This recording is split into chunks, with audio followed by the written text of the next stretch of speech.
Why aren't you? Oh, good morning. Saturday morning. Damn it! I got a cough. Everybody was coughing. I went to the doctor's office and they gave me medicine for my um, sinus and nose and throat because I have postnasal drip. I never. Well, it was antibiotics. I never take sinus medicine because it always. Whenever I take sinus medicine, my sinus always ends up festering into a cold. Give me these antibiotics and anyway, I guess maybe just Trump. I might be allergic to Trump winning the election. Something warm. But anyway, um, for some reason, Trump reminds me. See where Trump where Trump Towers is now on Fifth Avenue. Um, I used to always like. I used to go to ice skating rink, but I used to like to sit by the bird sanctuary over there because I lived in I lived like one block over from where like a block over from 56th Street where the Trump Towers is. Anyway, down the block, but there was no Trump Towers there. But I remember sitting like I used to like to um there's two places I like to sit. And the other place I like to sit, I found out later was where like gay guys used to meet. But I always like, even though like I see guys walking by, it never bothered. They might look. I remember anyway. There's one guy he sat down next to me, and I was like right around 12ish, and he said the weirdest thing to me. He said, "I thought you were the cutest little boy," and I was like, and like which got me to look at him because usually I just keep like was drawing and uh reading maybe, but I think I was drawing at that time because I think it was anyway nice day, um and um and he said and I just looked at him and goes, I know you're a little girl, you're a girl. And like if I'm gonna get up, I'm not gonna move to another bench. I'll just go ahead and walk, like head towards home. But he caught my attention because he, like when you see somebody like three times, like if I see somebody three times, like I'll go ahead and speak. But when I looked at him, he caught my attention. I'm like, I've seen him like multiple times, when like he gave me like the head nod, like one time when I seen him. And he was like a elderly. Well, at that time he seemed elderly, but he was probably like in his mid 40s.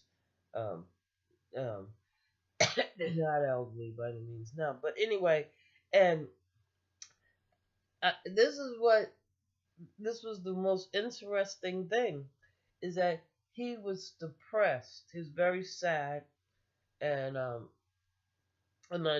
I didn't know that this was like a gay track or whatever. Yeah, I was aware that they had very good looking men that walked past, and rarely did you ever see any females. But also, these men, they didn't do cat calls or mess with you. So it was, I was like, this is, these are nice. This is nice right here. But this guy was upset, and it was so weird. He was upset because he had been grooming this child.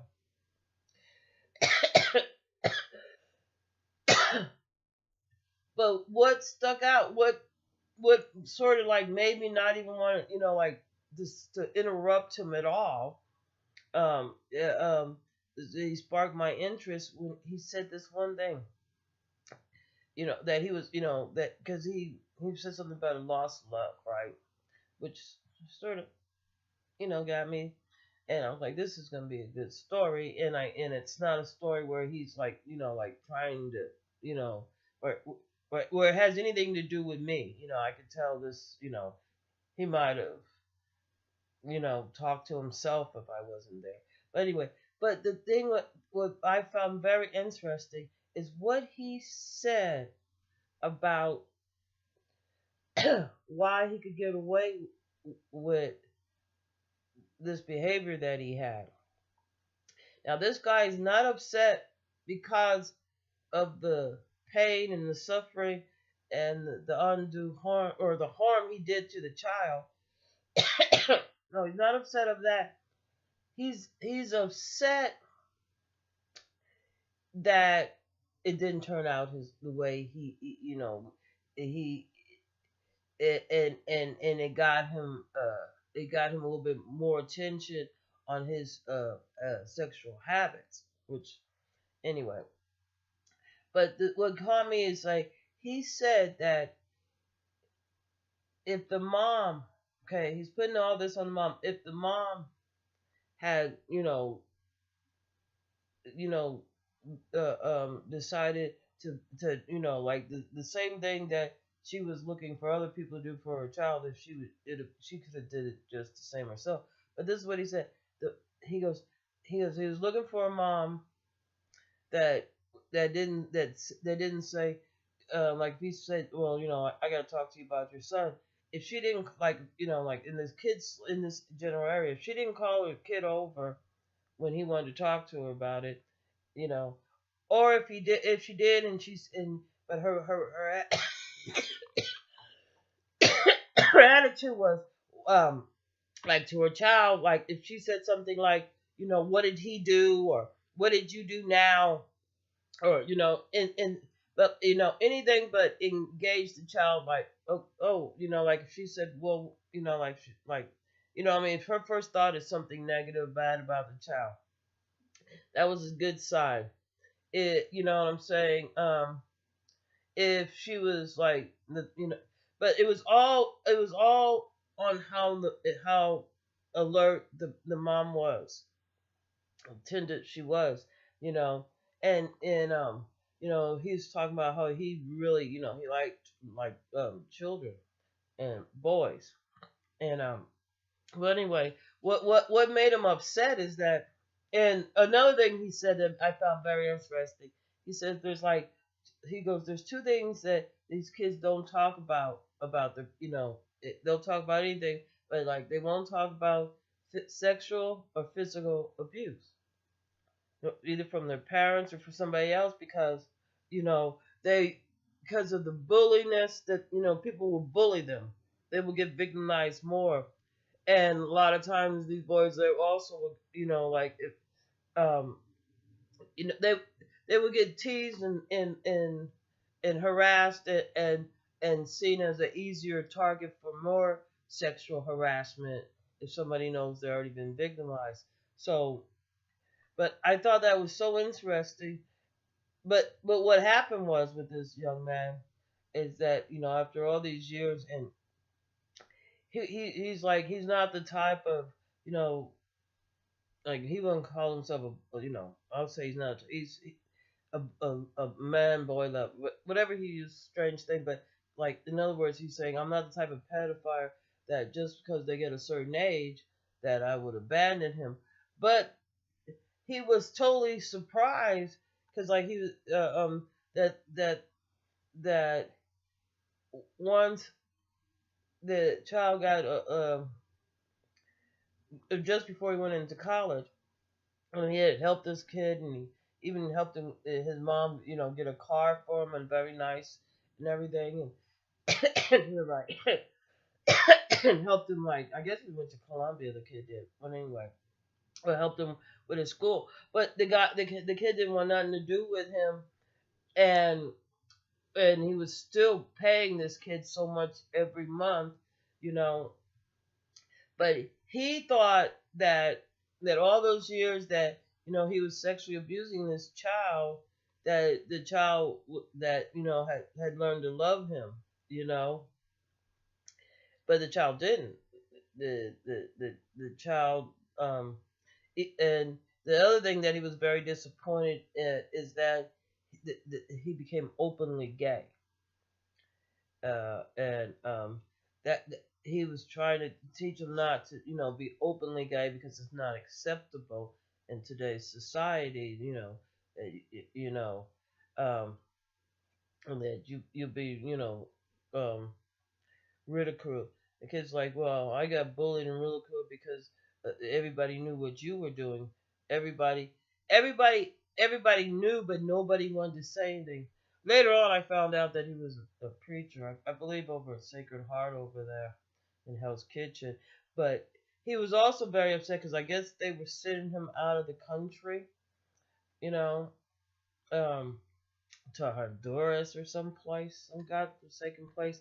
But anyway, but that reminded me of Trump in a way, because he knows, like, he knows that there are certain people that are in so much pain and in so much anguish. He's not there to help them, like with his university. He's there to benefit himself, And I think with this oh, gosh, I think I got a damn cold for real. I went to the doctor's office for my high blood pressure. Everybody's sneezing and coughing, and then they give me antibiotics. Well, I have a boo boo I've been messing with, and I have to stop. I did that. I have to stop messing with it because anyway, and gave me all the wrong medicine. I just someone it was the LP, and I didn't speak to the doctor. I think the doctor. But anyway, I'm gonna have to call them and tell them don't ever give me nothing that because like this antibiotics was for your ear and well I have postnasal drip. I always have it, you know, um, but I don't take anything for it. But it's kicking my ass. But I don't seem to have a fever. It'll be all right. I just have to stop being bad myself a little bit. I took the scab off, and that's from the bandage I put on there, left the white thing. But I took the scab off. I scratched it. I woke myself up and I scratched the scab off. That's all right. It'll make a new one. So, um, um, but that's how I see Trump not as a pedophile, no, but as a a predator. That somebody that um you don't have to be that bright or that smart. I notice like with people that do like cons or you know but the thing is the people that surround him, like the people that surround him, are the ones that enable him to continue that behavior. And plus, that wasn't the only boy he had, but that was the one that he really thought this kid was liking him for some reason, which escaped me even at the time because you know uh, just because it might make you happy, or you might find you some gratification, or you might come or whatever and totally enjoy that. Uh, but if you don't, if but at the extent of somebody else's happiness, somebody else's lively, of their life, you destroy their ambitions and you jeopardize them. Uh, he really thought that he would just project that behavior onto somebody else, not onto him. Basically, he said that much because that's usually has been his experience. You know, like at worst, they would maybe bully another kid or but act out because they're so powerless, and they don't have any rights, and I think that that a lot of Americans now are looked at as like we're very powerless. We can't do anything. The Republicans have both houses, so they're gonna get rid of like I guess abortion, Obamacare, gay rights. You might as well forget about the First Amendment with his. But like if you notice the press, this is getting a little long. But if you notice the press, it's become very commercialized. Like in local here, they have like some chef, master chef that you could order, and they have it right up there with the other videos when you go on the internet. So it looks almost like it's it looks like it's a legit um, news thing. I'll take my I don't have a fever. I'm gonna take my temperature anyway. Pretty sure. It's just, but anyway. But um and so we're gonna have to worry about, we don't have to worry about the second minute, but we're gonna have to worry about the first, the third, the fourth, the fifth, the sixth, the seventh, the eighth, ninth, tenth. And we probably want to change the electric college with our that goes along with our elections and change it to. I say we should go also have a paper trail.